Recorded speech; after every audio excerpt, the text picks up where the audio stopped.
IPL 2016 का लगभग आधा सीजन पूरा हो चुका है और पॉइंट्स टेबल में भी अब लगातार उतार चढ़ाव का दौर जारी है। पॉइंट्स टेबल में जहां चेन्नई सुपर किंग्स पहले पायदान पर पहुंच चुका है, तो वहीं राजस्थान रॉयल्स पॉइंट्स टेबल पर दूसरे पायदान पर काबिज है। लेकिन आज जो मुकाबला होने जा रहा है, वो मुकाबला उन दो टीमों के बीच में होने जा रहा है जो पॉइंट्स टेबल में सबसे नीचे काबिज है। सनराइजर्स हैदराबाद जहां पॉइंट्स टेबल पे 90वें पायदान पर काबिज है, तो वहीं दिल्ली कैपिटल्स पॉइंट्स टेबल में 10वें पायदान पर काबिज है। हैदराबाद के मैदान पर खेले जाने वाले इस मुकाबले में अब दोनों ही टीमों के पास करो या मरो की स्थिति आ चुकी है, क्योंकि दिल्ली जहां 6 में से 1 जीत और 5 हार के साथ 10वें पायदान पर है, तो वहीं सनराइजर्स हैदराबाद भी कोई खास अच्छी स्थिति में नहीं है।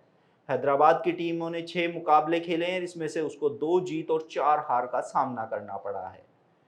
दोनों ही टीमों का काफी अच्छा बैलेंस होने के बावजूद भी दोनों ही टीमें अच्छा प्रदर्शन नहीं कर पा रही हैं। लेकिन आज जो मुकाबला खेला जाना है, उसमें ये देखना है कि कौन सी टीम अपनी स्थिति को और बेहतर कर सकती है।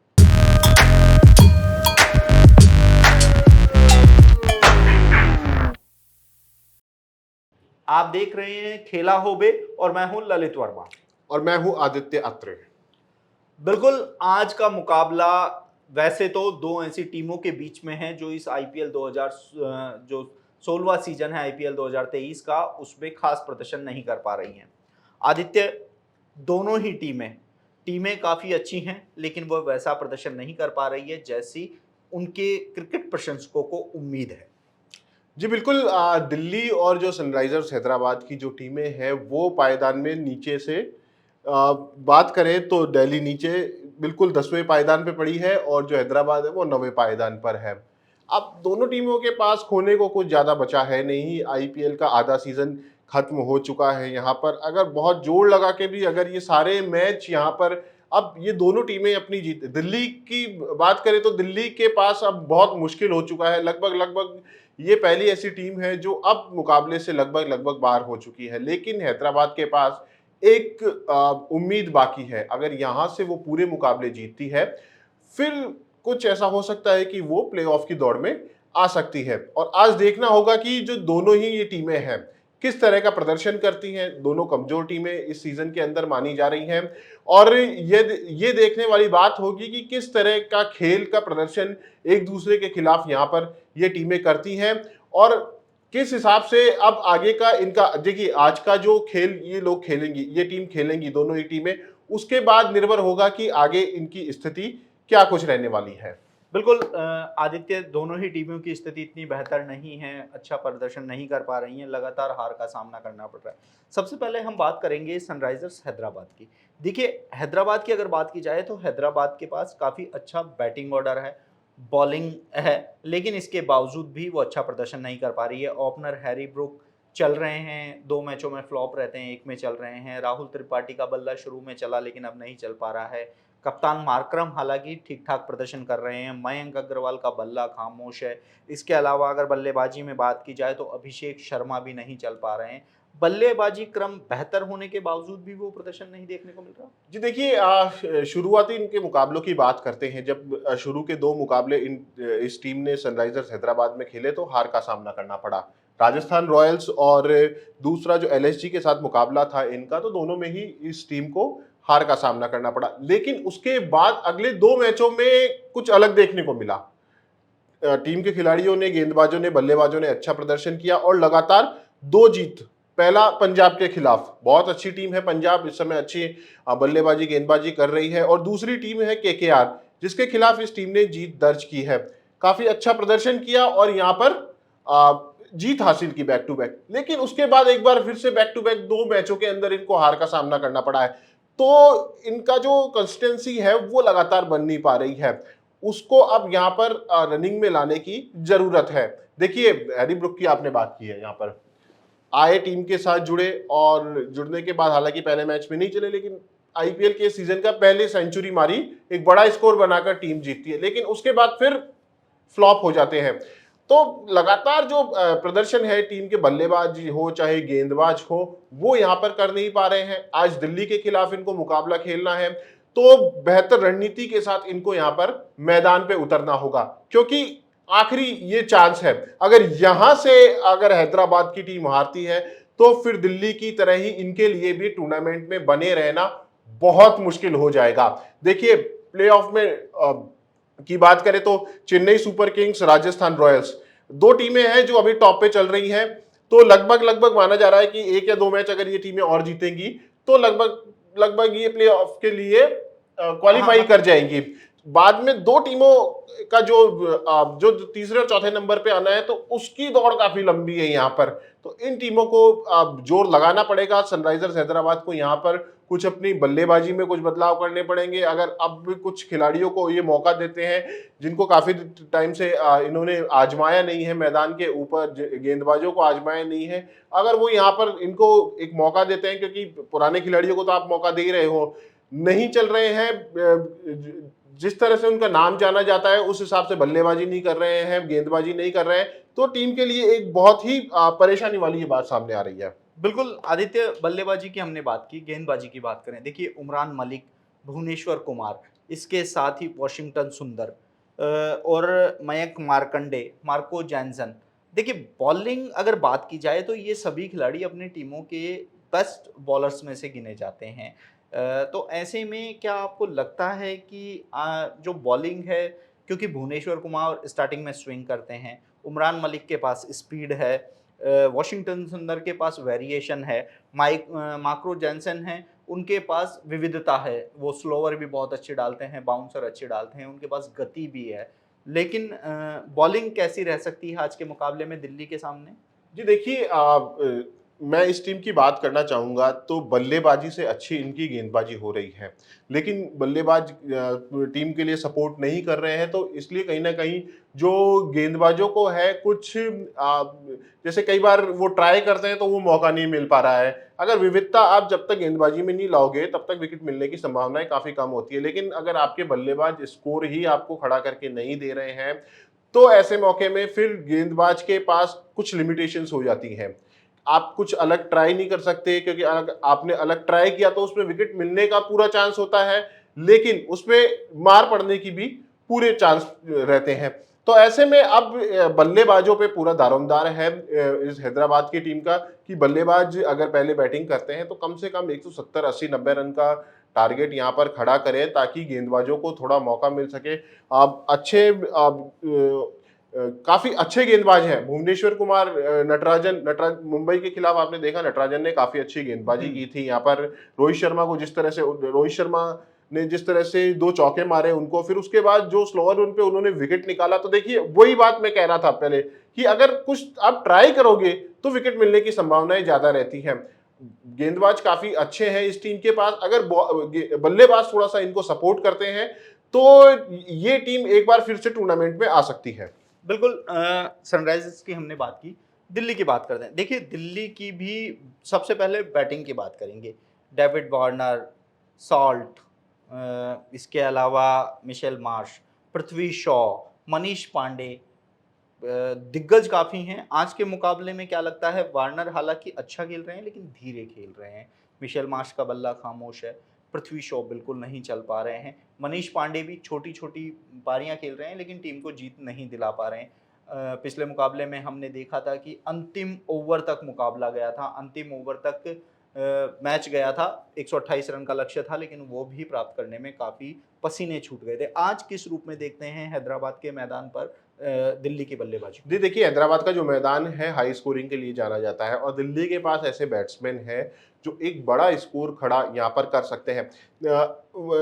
कप्तान की बात करें इस टीम के, डेविड वार्नर की, लगातार कंसिस्टेंसी के साथ रन बना रहे हैं वो, लेकिन आप देखिए कि अगर उन्होंने 50 रन मारे हैं तो उन्होंने 38 से 40 बॉल खेली है, अगर उन्होंने 60 रन मारे हैं तो उन्होंने 50 से 52 बॉल्स खेली है।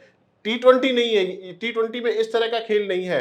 अगर आप ओपनिंग जा रहे हो और अगर आप 50-60 रनों की पारी खेल रहे हो तो कम से कम 30-35 गेंदों पर आपको ये रन बनाने होंगे, क्योंकि आप अगर आपने 60 रन बनाने के लिए 50 गेंदें यूज में ले ली है तो आपने जो 20 ओवर की आधी बॉल है वो उपयोग में ले ली है। अब आपके पास बाकी 65-70 बॉल बच रही हैं, उनमें और खिलाड़ियों को भी खेलना है, आना है, परफॉर्म करना है। तो आपको अब ये टारगेट लेना है कि आपको तेजी से, अगर आप ओपन आ रहे हो, आपके पास 6 ओवर का एक अच्छा पावर प्ले है, डेविड वार्नर एक बहुत बड़ा नाम है, कहीं पे भी कभी भी वो मैच का पासा पलट सकते हैं, लेकिन अपनी क्षमता के अनुरूप वो खेल नहीं पा रहे हैं। दूसरे पृथ्वी शॉ, मुझे ये समझ में नहीं आ रहा, पृथ्वी शॉ को लगातार यहाँ पर मौके मिल रहे हैं।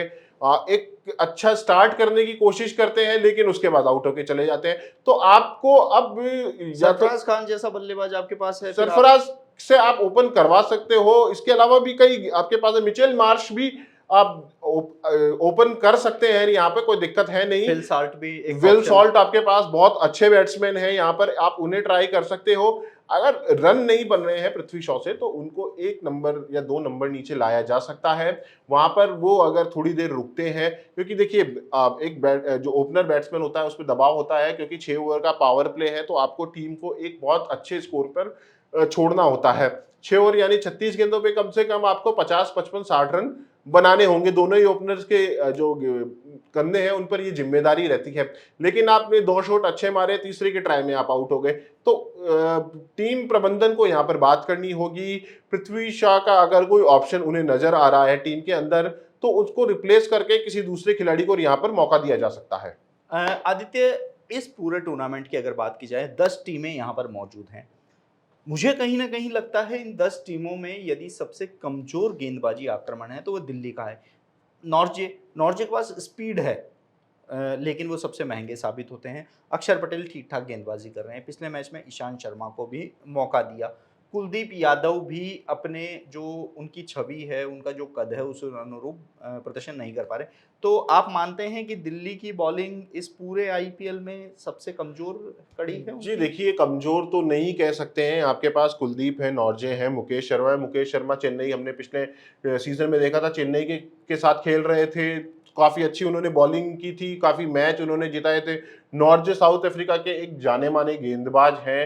आप मुंबई के खिलाफ, मुझे वो मुकाबला अभी याद है, इससे पहले जब उन्होंने खेला था, टिम डेविड और कैमरून ग्रीन जैसे जो बल्लेबाज थे, उनको लास्ट ओवर में जब 5 से 6 रन बनाने थे, तो अंतिम गेंद पर जाके अगर वो टीम जीती है, तो आप ये नहीं कह सकते कि टीम के पास गेंदबाजी कमजोर है। ईशांत शर्मा को वो लेकर आए। देखिए, मैंने बात की कि पृथ्वी शॉ के स्थान पर किसी और को मौका दिया जा सकता है।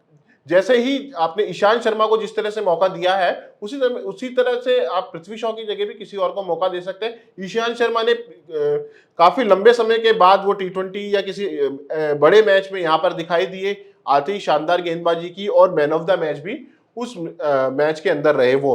तो इसके अलावा अक्षर पटेल हैं आपके पास, कुलदीप ने काफी अच्छी गेंदबाजी की। पिछला मैच जो दिल्ली ने जीता था, मैं मानता हूं कि गेंदबाजी की बदौलत ही जीता था, क्योंकि बल्लेबाजों ने कुछ अच्छा प्रदर्शन किया नहीं था। एक बहुत ही छोटा स्कोर था यहाँ पर, उसको इन्होंने यहाँ पे डिफेंड किया था। 130, 127, 30 रन का स्कोर था, उसको यहाँ पे डिफेंड किया था। तो मैं मानता हूँ अगर आपके पास ऐसे गेंदबाज हैं जो 125 से 130 रन के स्कोर को डिफेंड कर रहे हैं, तो आपकी गेंदबाजी काफी अच्छी है। आपको सिर्फ काम करना है अपनी गेंदबाजी पर। लक्ष्य का पीछा करते हुए जीत हासिल की थी, बहुत शानदार जीत थी, रोमांचक मुकाबला था। रोमांच तो खैर आईपीएल के जो 16वां सीजन है उसके हर मुकाबले में देखने को मिल रहा है। आज सनराइजर्स हैदराबाद और दिल्ली, हालांकि इस पूरे टूर्नामेंट में उनका प्रदर्शन ऐसा नहीं रहा है कि फेवरेट कहा जा सके कि ये टीम हमारी फेवरेट है, इसकी जीत हम चाहते हैं। लेकिन आज का मुकाबला आप कैसे देखते हैं और आपकी फेवरेट कौन सी रहेगी? पिच क्योंकि हाई स्कोरिंग रहता है, हैदराबाद का पिच, रन बनते हैं, लंबे लंबे छक्के लगते हैं। यहाँ का क्राउड भी देखिए, 12वें खिलाड़ी का काम करता है हैदराबाद का क्राउड, क्योंकि हैदराबाद की बिरयानी और हैदराबाद का क्राउड दोनों ही बहुत ज़्यादा पॉपुलर है। बिल्कुल, दोनों ही टीमें देखिए नीचे से नीचे एक पायदान पे हैं। अभी दोनों को जीत की काफी जरूरत है। होम टीम है इस मैदान पर हैदराबाद, तो ये एक प्लस पॉइंट इनके पास है। हालांकि पिछले 2 मुकाबले लगातार वो टीम हारी है, तो दबाव खिलाड़ियों पे जरूर होगा। दूसरा, दिल्ली की बात करें तो दिल्ली ने पिछला मुकाबला जीता है, केकेआर को हराया है, तो एक कॉन्फिडेंस टीम के अंदर डेवलप हुआ होगा। अब देखिए, हैदराबाद का जो पिच है हाई स्कोरिंग के लिए जाना जाता है। पिछले कुछ मुकाबलों में यहाँ पर बड़े स्कोर बने हैं, तो अब दोनों ही टीमों को यहाँ पर अपने बल्लेबाजों पे दारोमदार दिखाना होगा। अगर बल्लेबाज एक बहुत बड़ा स्कोर यहां पर खड़ा करते हैं तब गेंदबाजों के पास एक ऑप्शन होगा कि उस रन को डिफेंड किया जाए, या फिर एक बड़ा स्कोर बनता है उसके बाद ही बल्लेबाजों पे ही दारोमदार होगा कि वो रन किस तरह से चेस किए जाते हैं। तो फेवरेट टीम की अगर बात करें तो यहाँ पर जो हैदराबाद है उसमें थोड़ा सा प्लस पॉइंट मुझे नजर आ रहा है, क्योंकि जो दिल्ली की बल्लेबाजी है वो कुछ अच्छी मुझे देखने को नहीं मिल रही है। अभी तक कोई ऐसा बैट्समैन मुझे दिखा नहीं, एक अक्षर पटेल को आप छोड़ दें, क्योंकि उनके उनके जिम में सब कुछ है, वो गेंदबाजी भी कर रहे हैं, वो बल्लेबाजी भी कर रहे हैं, वो रन भी बना रहे हैं, वो विकेट भी निकाल के दे रहे हैं आपको। लेकिन इसके अलावा जो मनीष पांडे हैं, चाहे पृथ्वी शॉ है, चाहे डेविड वार्नर है, अब उनको कुछ यहाँ पर अलग करना होगा, खुल के खेलना होगा। अपनी जो जो जिसके लिए टीम में उन्हें रखा गया है वो अपनी ड्यूटी यहाँ पर उनको पूरी करनी होगी, तभी एक रोमांचक मुकाबला देखने को मिलेगा। नहीं तो क्या होगा, अगर रन नहीं बनते हैं तो एक नीरस मुकाबला फिर यहाँ पर होगा। देखिए, मैं ये नहीं कहता कि हाई स्कोरिंग मैच ही काफी रोमांचक होते हैं, कई बार लो स्कोरिंग मैच भी काफी रोमांचक होते हैं। अगर दोनों ही टीमें लो स्कोर अगर यहाँ पर लो स्कोरिंग मुकाबला होता है तो गेंदबाजी में फिर वो रोमांच देखने को मिलता है। तो आप ये नहीं कह सकते आईपीएल में कि सिर्फ बल्ले से ही रोमांच हो रहे हैं, आप गेंदबाजी से भी रोमांच मैच में ला सकते हैं। बिल्कुल, गेंदबाजी और बल्लेबाजी दोनों ही देखनी होगी। हालांकि दोनों ही टीमें पायदान पर सबसे नीचे है, लेकिन अब ये दोनों ही टीमों के पास करो और मरो की स्थिति बची है। दोनों ही टीमों के पास होने के लिए ज्यादा कुछ है नहीं। हालांकि अब जो पॉइंट्स टेबल में सबसे ऊपर जो टीमें हैं, उनका गणित ये दोनों टीमें बिगाड़ सकती हैं। साथ ही अगर बेहतर प्रदर्शन करती हैं तो प्लेऑफ की दौड़ में भी ये दोनों ही टीमें आगे बढ़ सकती है। ऐसे में आईपीएल 2023 का जो 16वां सीजन है वह अपने मध्य पड़ाव में पहुंच चुका है। तो वहीं अब पॉइंट्स टेबल में भी लगातार उतार चढ़ाव देखने को मिल सकते हैं। तो वहीं दिल्ली कैपिटल्स और सनराइजर्स हैदराबाद के बीच में जो आज ये मुकाबला खेला जाएगा, ये मुकाबला दोनों ही टीमों के लिए काफी अहम है। तो वहीं सनराइजर्स हैदराबाद की जो होम ग्राउंड का एडवांटेज है वो हैदराबाद को फेवरेट बनाता हुआ नजर आ सकता है। तो वहीं सनराइजर्स हैदराबाद का पलड़ा भी यहां पर भारी नजर आ सकता है। आप देख रहे हैं स्पोर्ट्स शॉक।